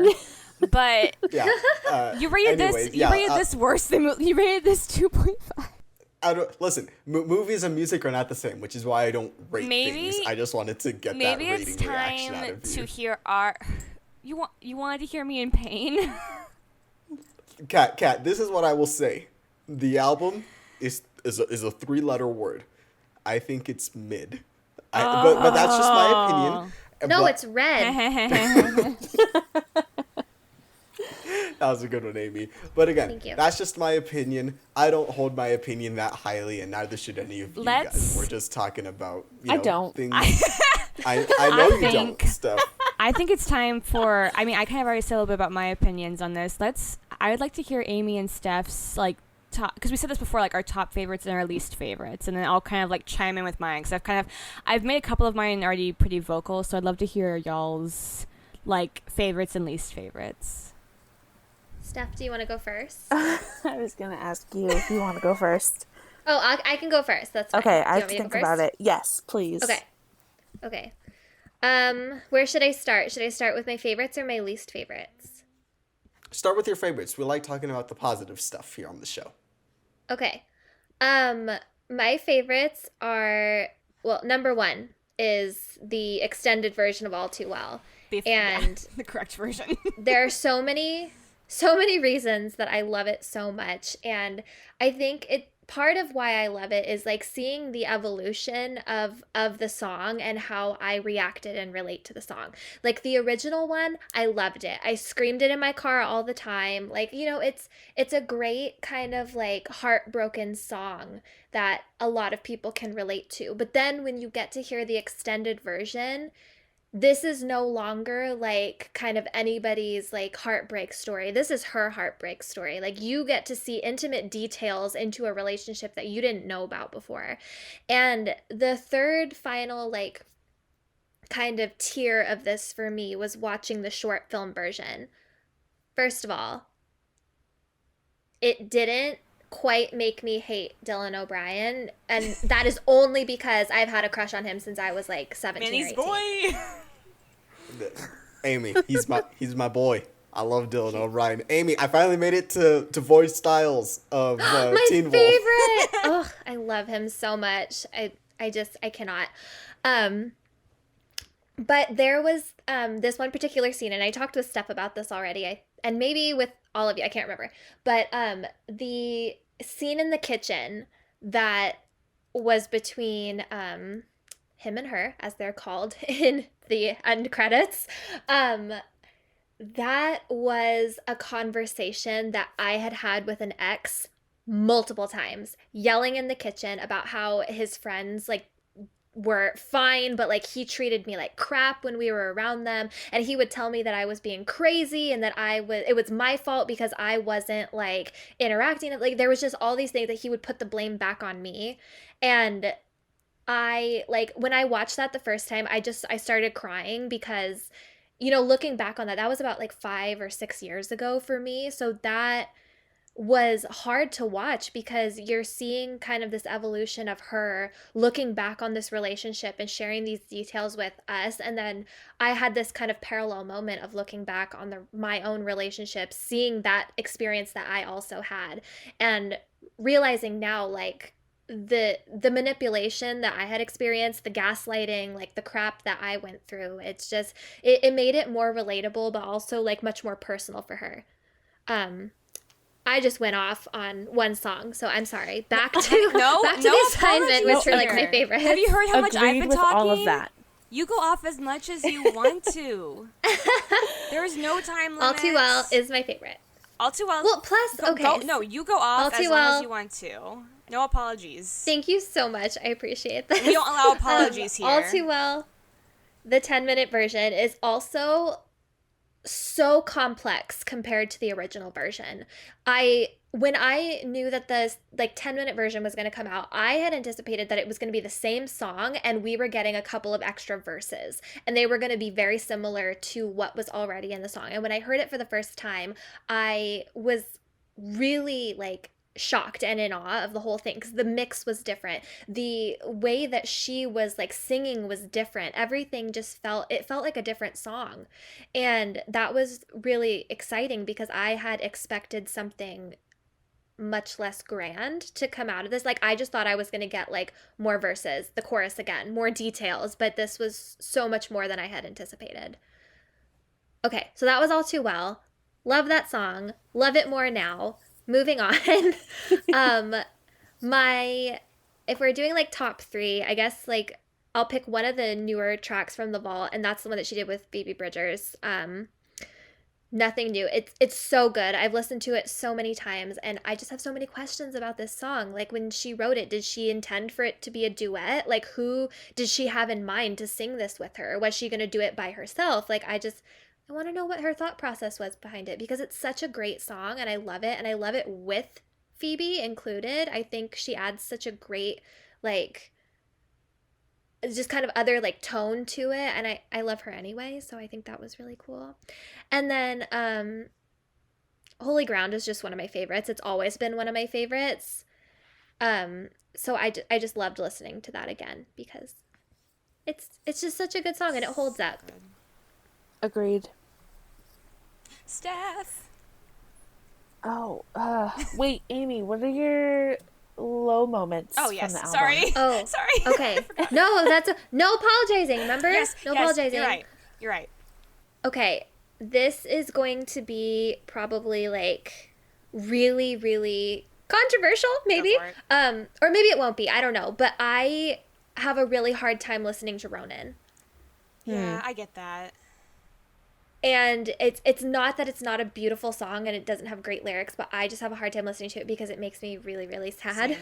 Same. And I can only listen to it like once in a while, and I will probably like cry every time I listen to it. So that one just for me is like it's too sad and I can't handle it. Gotcha. Not that I don't love it, but I can't handle I mean, if it helps, like I can't listen to Soon You'll Get Better. I listened to it like when it first came out, and Yeah, I'm like, same. nope. I'm like, Same. I'm done. It's the same thing, and now I like skip it almost every Yeah. time because it makes me upset. So, like, especially Those because two like songs are the same for me. I cannot listen to them, or else I will be a sobbing mess. Which yeah, because it's my a mommy testament to is how too beautiful important they to me. are. I can't listen to that song. Like it's yeah. too much. It's too much. But yes, continue. Yeah. We get you. We get you on that one. Though. We get you on that one. Thank you. And then I don't know, I think because I heard I Knew You Were Trouble so many times when this album came out, I don't really listen to it that much anymore. Because, I mean, this was the time where there was a huge boom in like EDM dubstep music, and a lot of pop artists were getting in on that kind of sound. And I felt like this was kind of like, because this was, I remember like articles coming out about this song when this song, I don't remember if this came out as like a single or when the album was released, but everybody was like, Taylor's venturing into dubstep. Like that was what this was like marketed as. And it was played all over the radio, like every 10 seconds. And I overdid it. Like I heard it too many times. So that was like a less exciting song to me because I had already burned out on it a long time ago. Also, the goat video. Yeah. Oh yeah, and I think about that like every time. It turned into such a meme. Yeah. It did. Okay, now I'm done. I've said my piece. But beautiful opinions. Beautiful opinions. Thank you.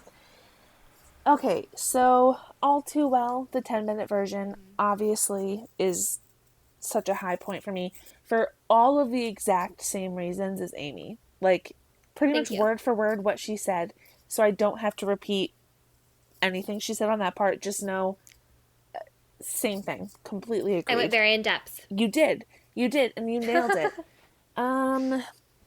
As for other high points, from the Vault, I would have to say Better Man. I have just been absolutely loving. I loved that song when Little Big Town did it, when she gave the song to them. but I just think Taylor's version is so beautiful. And I really relate to it. And then, God, if I really had to pick, I have a hard time narrowing it down to just 3 because I have a really hard time picking between Come Back Be Here, Holy Ground, and State of Grace. Well, I already picked Holy Ground, so you can pick one of the other two. Okay. So that we have like different songs that we're talking about. Okay. Yeah, that's fair. Okay, so then let's say State of Grace. Because as much as I love Come Back Be Here, I think State of Grace is, I mean, in my opinion, it's the best opening song on any of Taylor's albums. I just remember when I was 19, I was driving a 2000 Chrysler Sebring convertible, and I popped that red CD into my CD player in my car, and I didn't know what to expect, but State of Grace came on, and those drums just really captivated me, and I just remember playing that song over and over and over and over and over. So that, to me, I love the re-recorded version. It's such a standout. Will always love that song. It is so good. It just gave me such, like, I don't know how to explain it, but I imagined just being in a stadium. Like, I had been to plenty of concerts in stadiums before, and I just imagined that song being the perfect, like, kind of almost like arena rockish kind of song. So yeah, just love it so much. As for my low points, Stay, Stay, Stay is really just a skip for me. So, you know, we don't have to go too in depth on that one, but that is one of my low points for sure. And then I almost hate to say it, but I think if I had to choose another low point for me, it's 22. I was going to say the same. Just because, listen, I love that song for what it is, but the re-recorded version, it's just missing the youthfulness, I guess, of the original one. Obviously, I mean, she's 10 years older now than when she first recorded the song. But still, there's just something missing that was there in the original version. And I still love it. I still sang it all day on my 22nd birthday. But Everybody did. It's just, yeah, it's not one of my favorites. I just feel that it's missing the same kind of charm that it had in 2012. Wow. And here I was thinking that I had bad taste. I'm kidding. Jesus Christ, Manny. Anyways, Listen, so my favorite. It's a joke. I like 20. I like 22, but I do agree that it is not as useful. Not useful. Youthful. I cannot speak. It's not as youthful. Kat, I want to hear about your picks. Okay. We've heard from Steph. We've heard from Amy. We've heard from me. I want to hear about your interests and your top and your bottom of the album. Yes. So I've kind of stated this over and over and over again, and if you are a fan of the Wangers and you saw last night's episode, you will already know that my favorite is All Too Well, and the 10-minute version is just like incomparable. It was already my favorite song of hers, even though I didn't have the similar experience of like an ex partner. Just the heartache and the turmoil of that song really hit me when it came out. I remember like the amount of times that I would like, if I had to like do my chores, but I was like really upset, I would just like be blasting that song and be like, this is how I feel. Like the bridge, I mean, we all know that Taylor does an exceptional bridge, and just like all the intense emotions of that song just always hit me. I love the 10-minute version. I love how just honest and unfiltered it is. The short film's amazing. But I digress. We can talk about the short film more later. All Too Well has been my favorite song of hers pretty much since I first heard it, and the 10-minute version just makes that even more true. From the vault, I really love Better Man. I've said it before when we were chatting. I first heard it, I think I first heard it when Little Big Town performed out on like one of the country music award shows back when I watched those. And even though I relate to it for different reasons than a romantic relationship, I heard it and I was just like, wow, this is very real for me. And so that one's definitely one of my favorites from the vault. I don't consider this one's not from the vault, I guess, because it was on her like extended version of her original Red. But I really love The Moment I Knew. It's becoming very clear, as I said before, that I'm really a fan of the tragic songs, and just like any songs that she's very like anybody's very very open about like the horrible things they've been through. Even though that song is like very very sad, and she's talking about her birthday and she's sobbing in front of people, and like you just want to hug her. I love The Moment I Knew. It's sad girl autumn, babe. It's sad girl autumn. Like relish the yes, season. But and then on a lighter note, the other one I absolutely love from like the original CD, I love Holy Ground. And it's just it's so good. It's nice that I love one that's a bit more upbeat, because I need one that's like I need one that's actually like danceable, as opposed to me just being like I'm over here and I feel things. Like I love like the Spinning Like a Girl in a Brand New, like it's so good, and it's so upbeat, and like and just like you feel it, and like it's one of those ones where I feel like it has that lightness of a happy song of like new relationship, but also it isn't as much of some of the, like the I don't like the term bubblegum pop, but some of like the some of the ways that like songs maybe more like Stay Stay Stay are when it's happy, where it's just kind of like a bit more repetitive and a bit less I don't know if it's like poetic is the right word, but just something about the lyrics for Holy Ground just hit me more than some of the other happy songs. And I don't know. I love when she gets really in depth into her storytelling to the point where she's like really painting a picture, and Holy Ground definitely does that.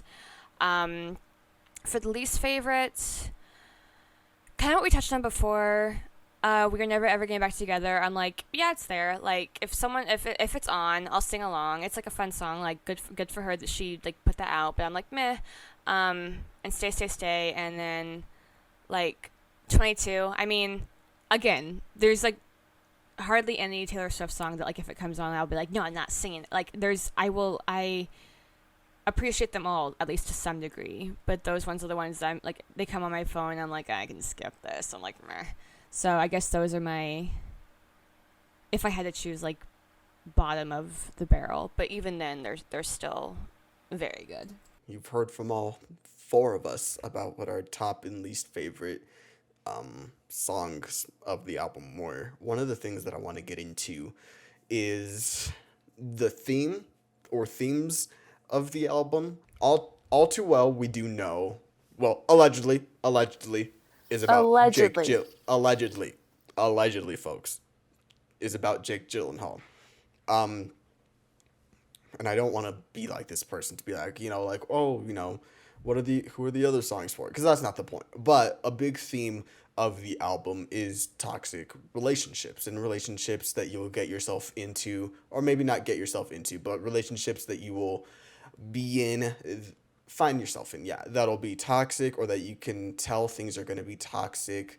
But some of the songs do talk about, I don't want to say like excitement about that, because no one should ever be excited for a toxic relationship, but the interest might be the word, or the experiment of it, of saying like, this might end up this way, but what's it going to be if I don't try it? Or not like try it, but what's it going to be if I don't give this person a chance? Or saying like, yeah, I can see this, but there's still something that gravitates me toward you. So I just wanted to talk a little bit about that, and just sort of ask you guys, what were themes for you that stuck out within this album? For me, it was that specific theme of toxic relationships, and I don't want to say abuse per se, but mental or emotional trauma that can come with relationships, and how you recover from those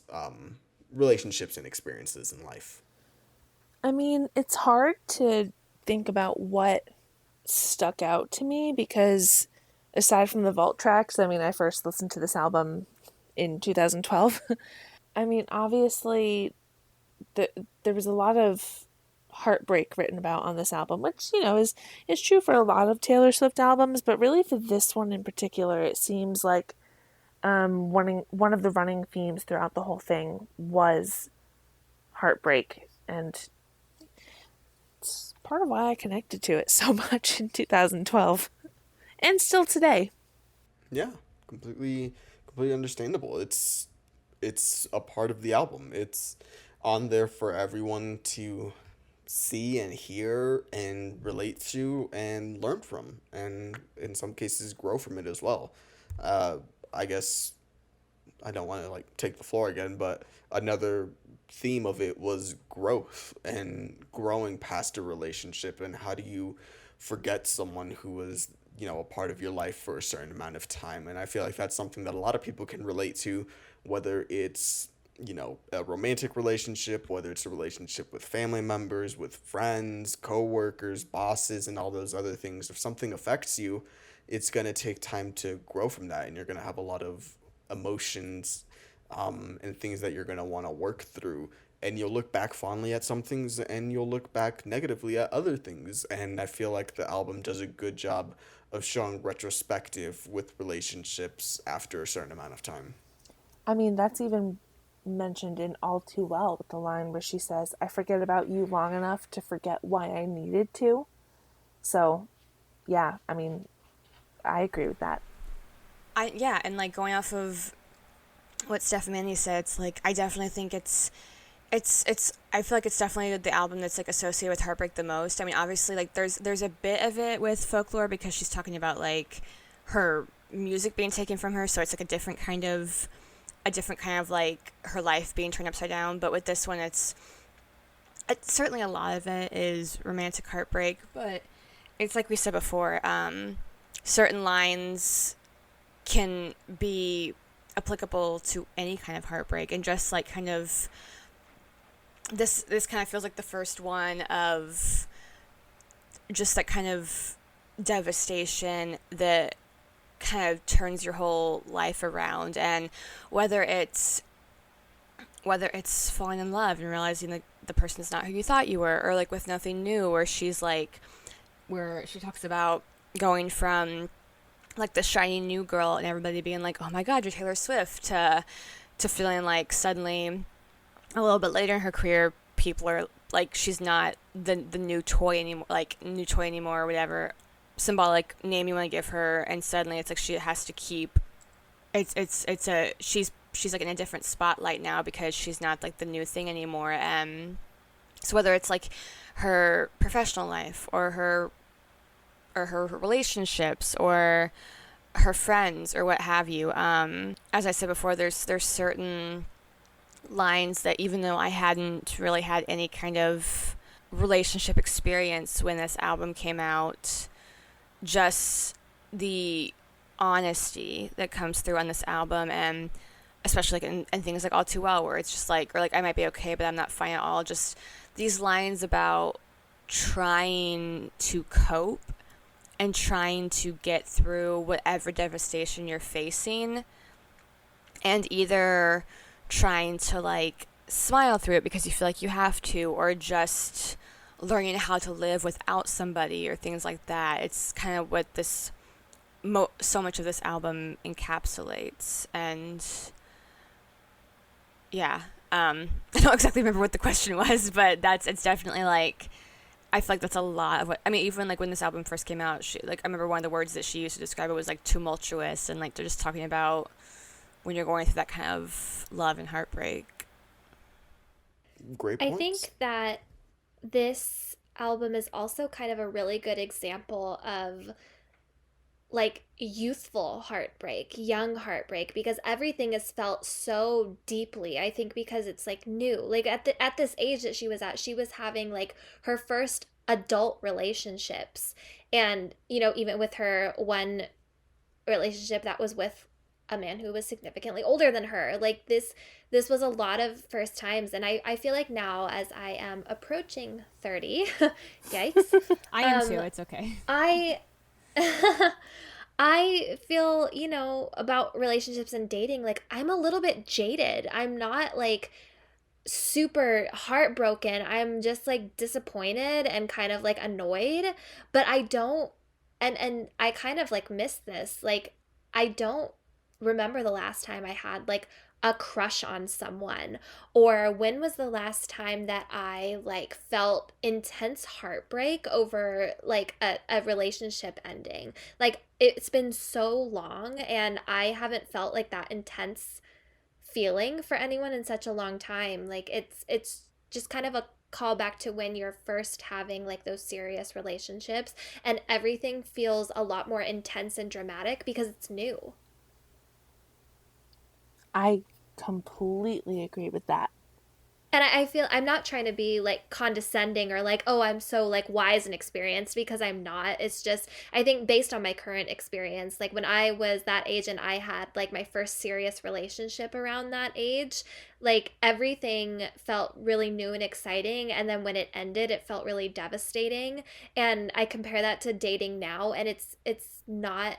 And maybe this is because, like I'm not dating the right people, but that's a whole different topic. But it doesn't feel as emotionally intense, and I feel like that's what this album kind of captures, is that emotional intensity of like your first loves, your first adult relationships, where you're figuring out who you are still, who you are in relation to this other person, and how you both fit together, and whether it works out or not. Yeah, and going off of that, I think a lot of it's just like, I think regardless of whether it's romantic or whatever, just whatever kind of heartbreaks you face between your late teen years and like your mid 20s, it's like a lot of times there's a shift, because and she talks about this a lot in her songs, and like in All Too Well, and like she talks a lot about being very wide-eyed or like naive, or however she phrases it in different songs. But and like she used to say in like so many interviews that like, I mean, she's always been, or at least when she was younger, she talked a lot about being like a hopeless romantic, and like she talked about being somebody who like gives so much of her heart to people. And so it makes sense that in these situations where she's in that kind of middle ground between being a teenager and starting to be considered an adult, just trying to face that and trying to adjust, and having those feelings like somewhere in between of still being young and maybe inexperienced, but also wanting to be taken seriously, or trying to be in this relationship with someone significantly older. And just, again, like obviously I can't speak to her relationship because I only know what she's written about, but I feel like this album definitely showed a shift, because like, yeah, she had some heartbreak before, like on Fearless and stuff, but partially that was with people, I think that was like when like both of them were like teenagers and such, and there's that shift of I mean, this one obviously she's literally like 22 when it came, or 22 or 23 when it came out, so there's that shift of being like the young teenager, and even though she's still so young in her early 20s, just that middle ground that so many of us feel in our early 20s of being like, I just finished being a teenager, but also I'm kind of an adult now, kind of don't feel like one, but also like don't want to feel too much pressure, but also want to be taken seriously, and also want to navigate my relationships however that is, and all that, plus being in the media, and plus navigating her love life in the media. I feel like it definitely shows how much she had to face at that age. I feel like you definitely see that in this album. I agree with everything you guys have said. I don't know if I have anything else to add, to be honest. Yeah, great points from everyone. Is there anything else that you guys... Well, hold on. There's one more thing that we need to talk about, which is the All Too Well music video, short film. Film. Yes. I corrected film. myself. Short film, okay, Put some which she will respect. most likely be nominated for an Oscar for and may win. You never know. Okay, but short film is the correct term. Aside from that, is there anything else that you guys would like to say about Taylor Swift or Red as a whole? I love Taylor. I don't think she'll ever listen. She's not gonna like ever listen to this. Just one of those things of like, Taylor, I love you. I just feel like I owe a lot to her because she's literally like one of the main reasons I ever picked up a guitar and tried songwriting. And some of you, like some people who are around me long enough to hear how much I talk about things I'm passionate about, like music is a big part of my life and songwriting is a big part of my life and singing is a big part of my life. So like I don't know if I'd be where I am without her. She was like the first one that had that kind of impact on me, to be like watching every single video she posted of like, I wrote the song about this thing I went through. And I'm like, I could do that too. Or like she's playing guitar and I'm like, and she like was like playing guitar so adamantly so that she could do these things. I'm like, I could do that too. So I don't know if I'd have those parts of my life if it wasn't for her. So I'm just, aside from the fact that I think she's amazingly talented and has amazing songs, like she's played a big part in shaping who I've become. So another reason that I am supporting her until the end. I love that. Love that. Mm-hmm. Aimee or Steph. No, Aimee, go ahead. Oh, yeah, I'm not a songwriter. I sing in the shower and in the car, and I can't like relate on that musical level, but just with like Folklore coming out and Evermore at a time that we really had like nothing to look forward to, that was really meaningful to me because that was one of like 2 or 3 things that I saw ahead of me that I was like, something great is coming. And it felt very much like a gift to have something that I could enjoy and that could distract me from all of like the turmoil that was going on in the world.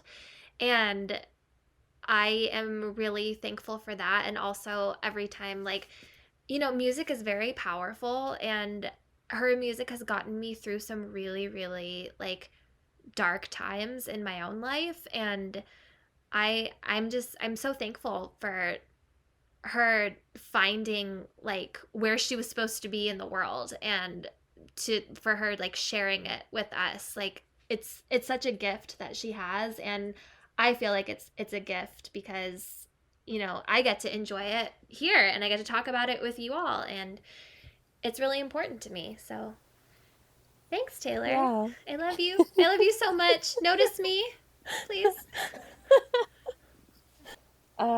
Yeah, so Taylor, invite me to your next film premiere. I'm an hour outside of New York City. What the heck? Still looking for that invite. No, Invite us to anyway. secret sessions. Yes, please. Please. No, I just love Taylor Swift so much. I mean, like I said, I have been listening to her music for so long. It really was...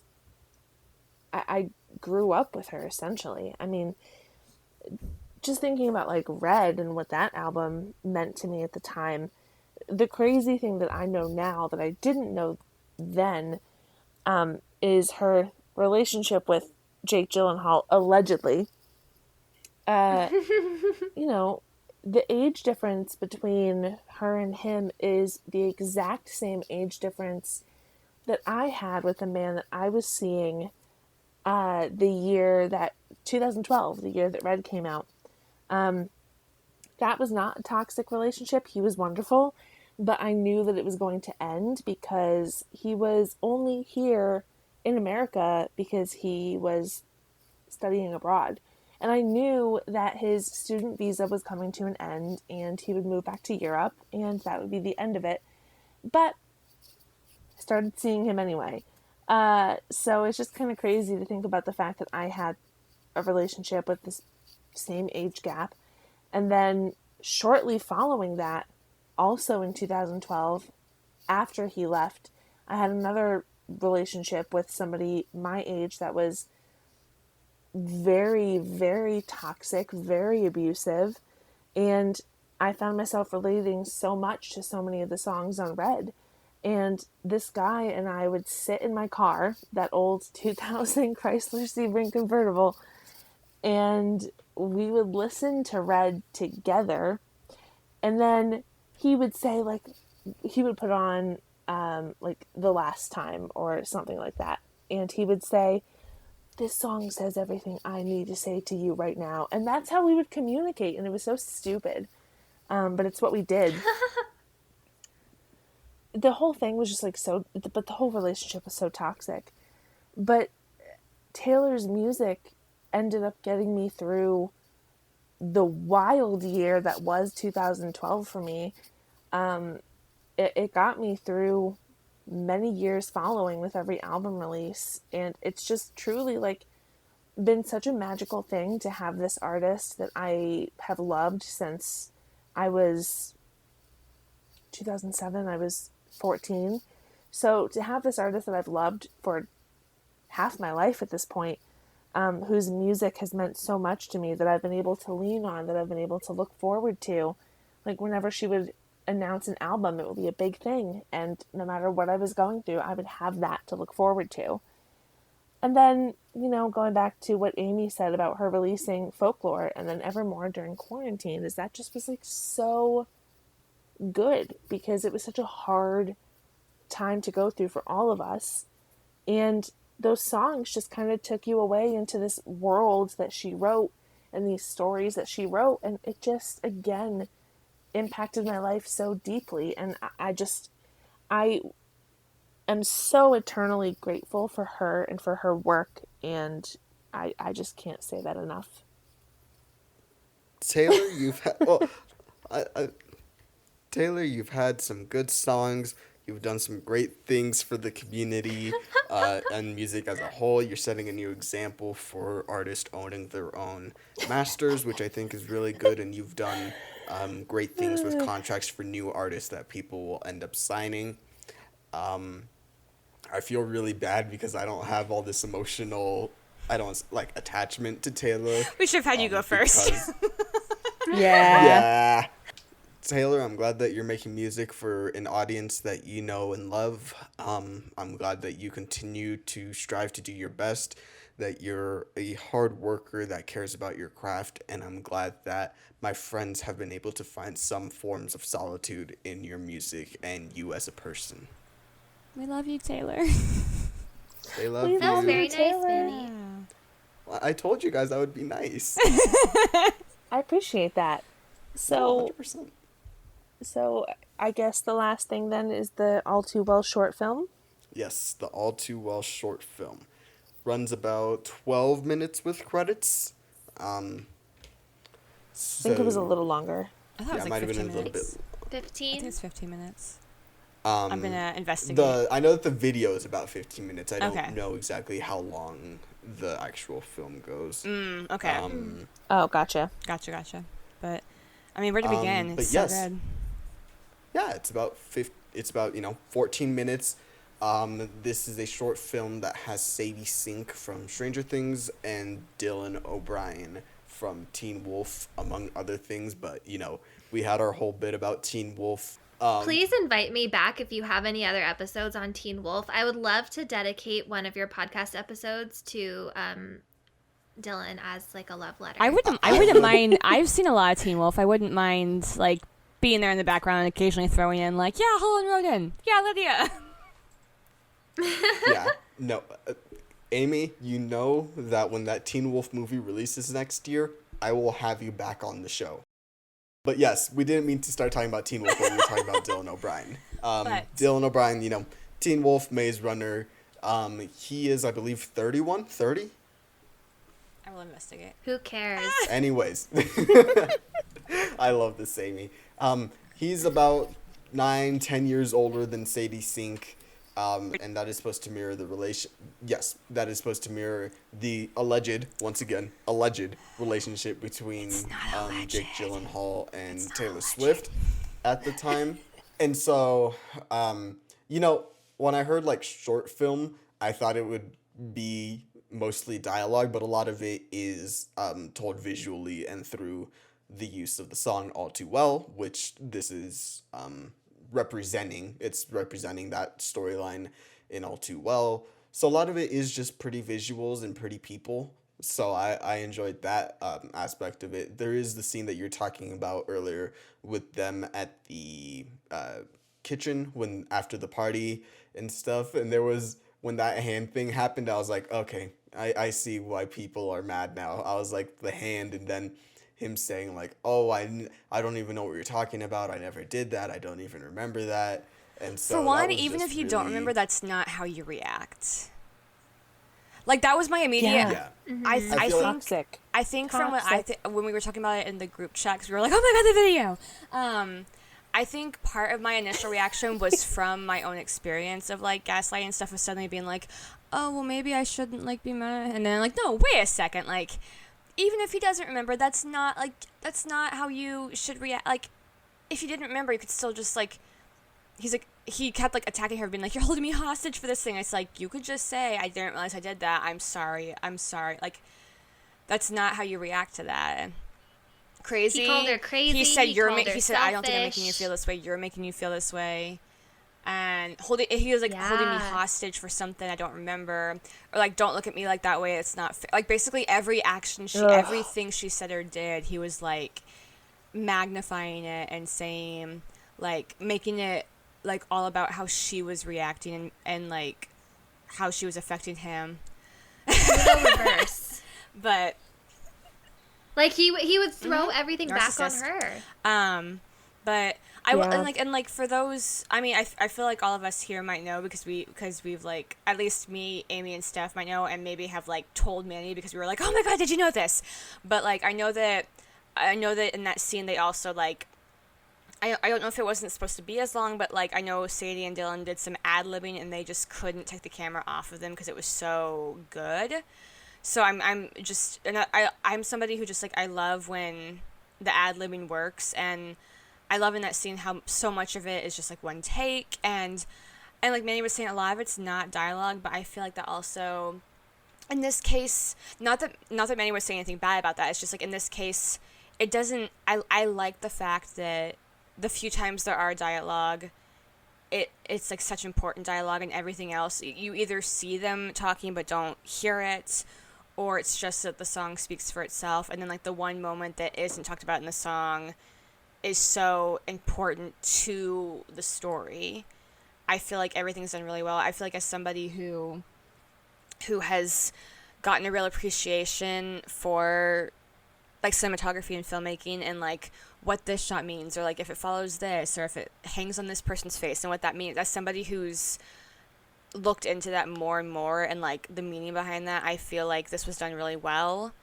I love how all of it was done. I think it was done really beautiful, and not just because I'm a big fan of Taylor Swift, but I mean, I don't know, I pretty much thought it was perfect, and yeah, I'm biased, but I don't care. I thought it was really, really amazing.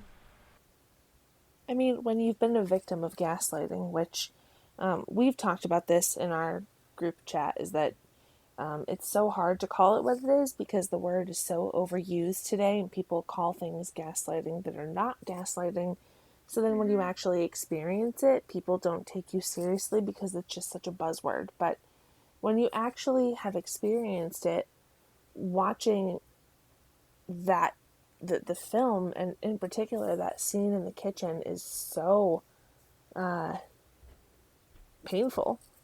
I mean, I cried so hard, and that's why did I too. haven't rewatched it yet, because it just was so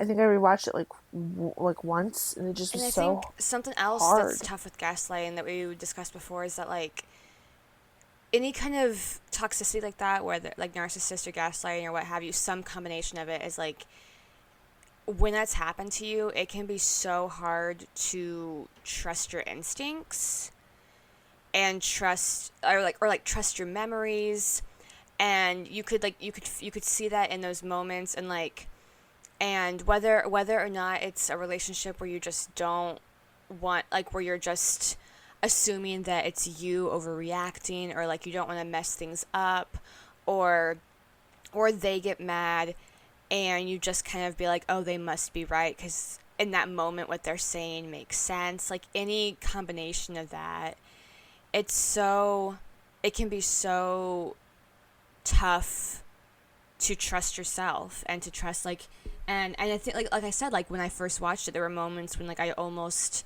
not agreed with him, but it was like I could see his point more than I wanted to, and it wasn't until after the fact that I was like, wait, the reason I'm seeing his point is because I'm kind of like giving into the gaslighting of like, of it shouldn't matter, like, if even if he actually didn't remember that, like, that's not how he should respond. It was like in that initially I was kind of reacting as if I was the one being attacked, and then after the fact I was like, wait a second, this is, either way it's wrong. And unfortunately so many of us can relate to that, so it makes it that much stronger. It makes the scene so much more powerful, but it's also just overall just a really, really difficult thing. And in that scene as well, at the very end, like he sees that he pushed it too far, and he kisses her and he apologizes. He's like, I'm sorry, I'm sorry, I'm sorry. And you see her like start to forgive him, and you know, like what's going on in her head is like, yeah, maybe I was overreacting, like maybe that is my fault, I shouldn't have like said that. And I've been in that position before, and like I could see it, like I know that's what was going through her head. And it's hard to watch when you've been through it, and like I think a lot of us who were in that position, like you can't really identify it when you're there, but when you step outside and you look back on it, you can see it happening.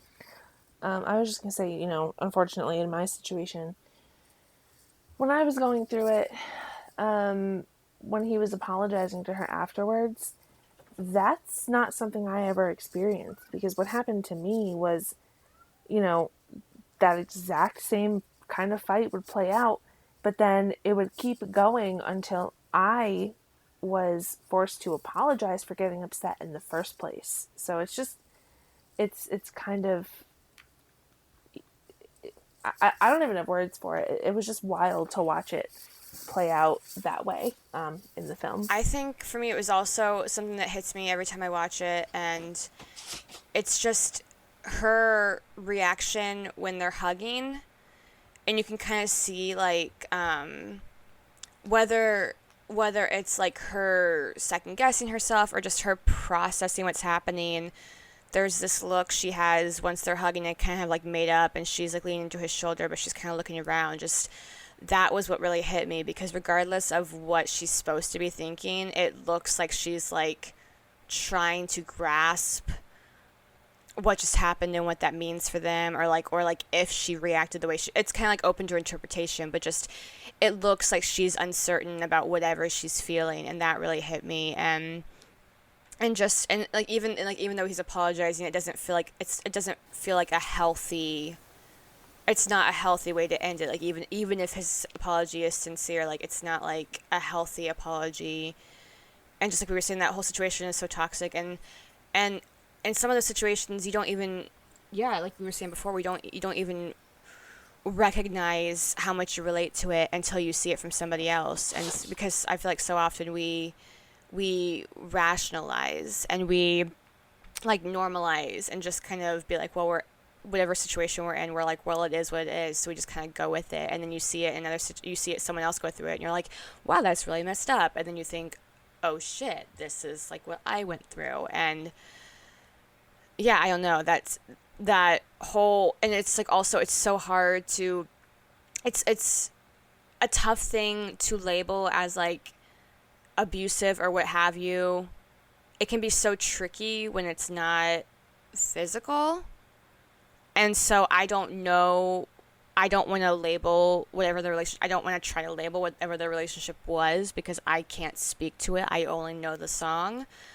But at least how that scene was portrayed, it shows how unhealthy it can be and how it can really mess with your instincts and your mind. And I feel like that just kind of goes with the toxicity of some of the potentially like emotionally abusive relationships, whether or not it's intentionally abusive, of just how much it alters like your thought process and such. I don't know, I kind of feel like I'm going in circles at this point, but just everything that went into that scene, and unfortunately how relatable it is for a lot of us.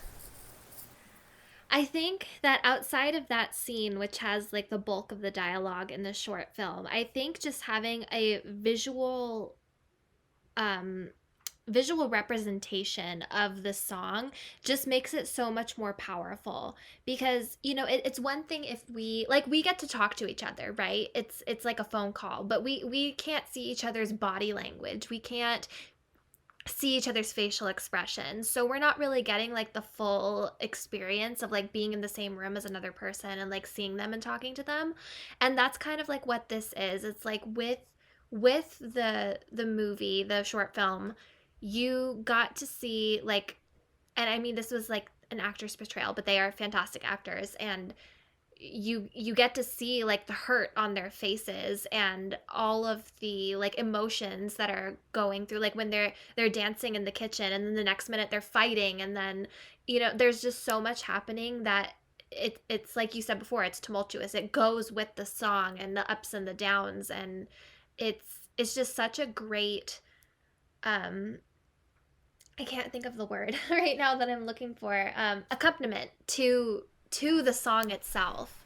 And It I adds feel like so she, much. I feel like, yeah, I feel like she gave just enough. I feel like she gave like just enough of like her own touch of like explaining.